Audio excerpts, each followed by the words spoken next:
Hello, everybody, and welcome to the True Love Talk channel. Here we want to learn about human sexuality and love based on the teachings that Pope John Paul II left in the Theology of the Body. I am Elisa, and today we're going to talk about the feminine castration complex. So let's begin.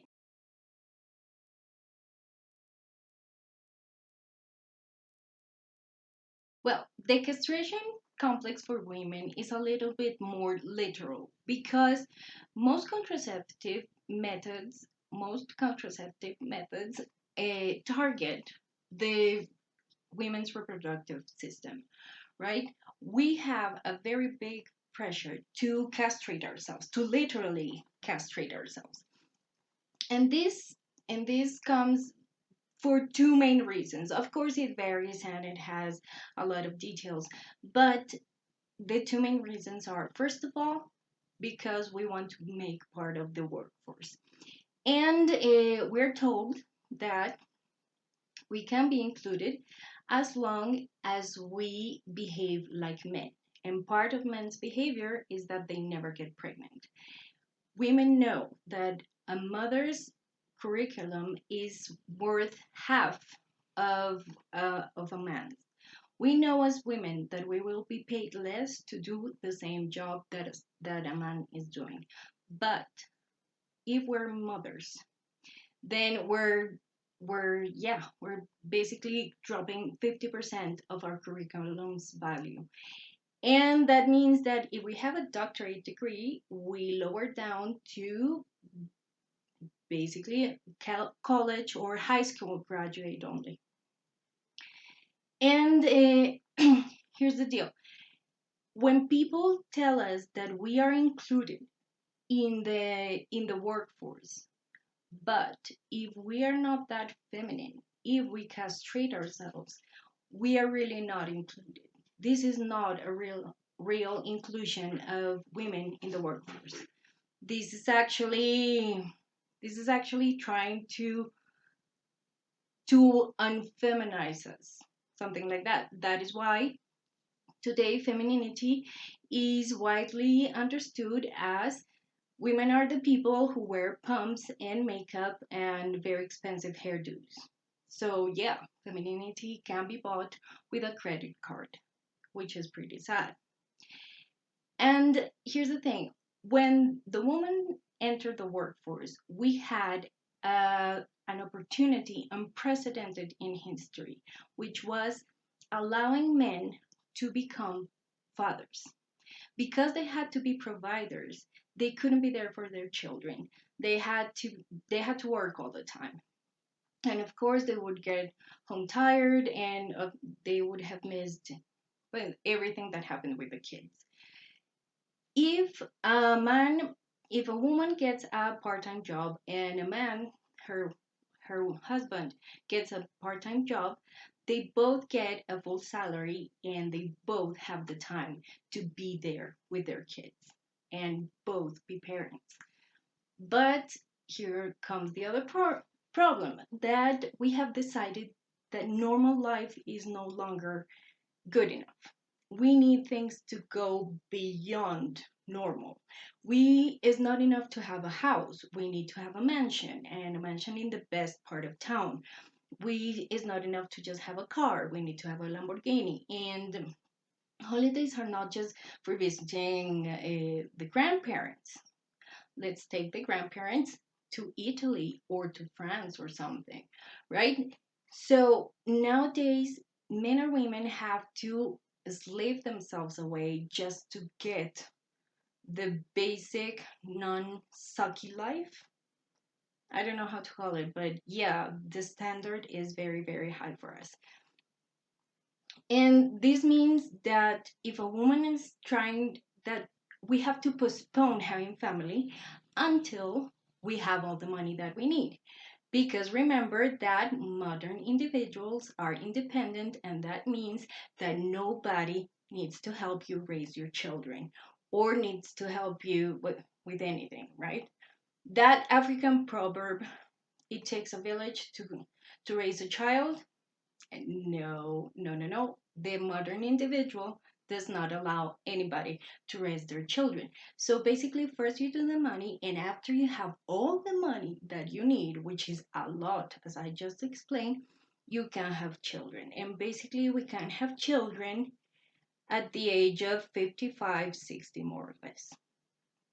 What Who can be a mother at that age? Nobody knows, but that's the perfect age. Pues in today's world, right? And then we have that because we're supposed to be independent, and because the masculine castration complex makes them so violent, women don't want to be with men anymore. And they have, yes, given up the idea of a normal marriage with a husband. Men are being seen as sperm donors. So men don't really have to be there anymore. And that means that the woman has to work even more to give to her children. And that means postponing having children until very, very far along, como quien dice. And then we have the second reason of why women are usually castrated, and that is because we're supposed to be sexually available for men all the time. I remember that when I was in grad school for philosophy, I was graduating philosophy. I fell in love with this guy, and I think he liked me as well because he invited me to this walk through the park, and here he proposed this thought experiment, right? He said, if two people are in a relationship, one of them wants to have sex and the other one doesn't, if after a month they're not having sex, isn't it true that the person who wants to have sex has the right to cheat on the person who doesn't? And I knew he was referring to me because he knew that I am not a very easy woman. That if he wanted it, he had to put a ring on it, and not an engagement ring, an actual wedding ring.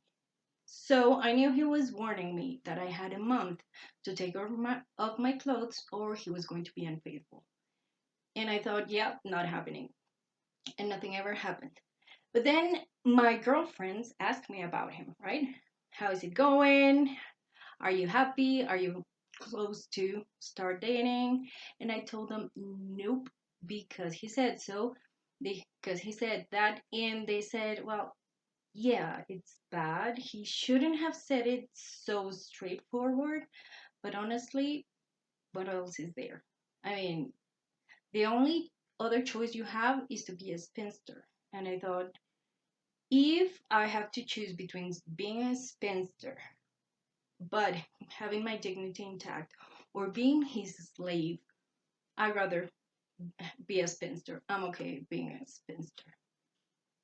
Men know that if they threat with if they threaten women with leaving, women are going to say yes.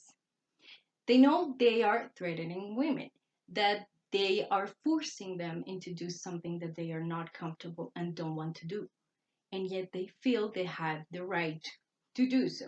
And the question is, why? Who gave them the right to do that? Answer, women. Women did.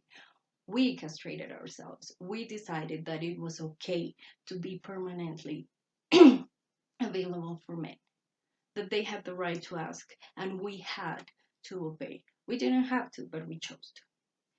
So anyway, if you notice from both the feminine and the masculine castration complex, basically we have post-truth narratives that makes us feel that we are not enough, that tells us that we have to give up our dignity, our humanity, our our love, our possibilities of true love, our self-respect, the respect for others, everything, just to be liked, just to, yes, just to be men or to be women.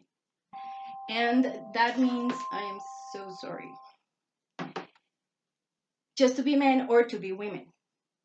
And the idea of these videos is to show a different way of doing things.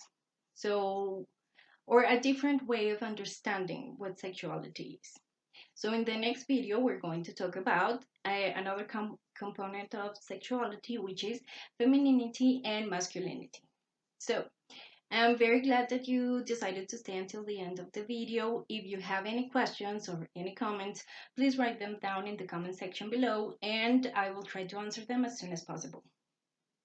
And well, see you in the next video. Have a nice day. Lots of blessings for everybody.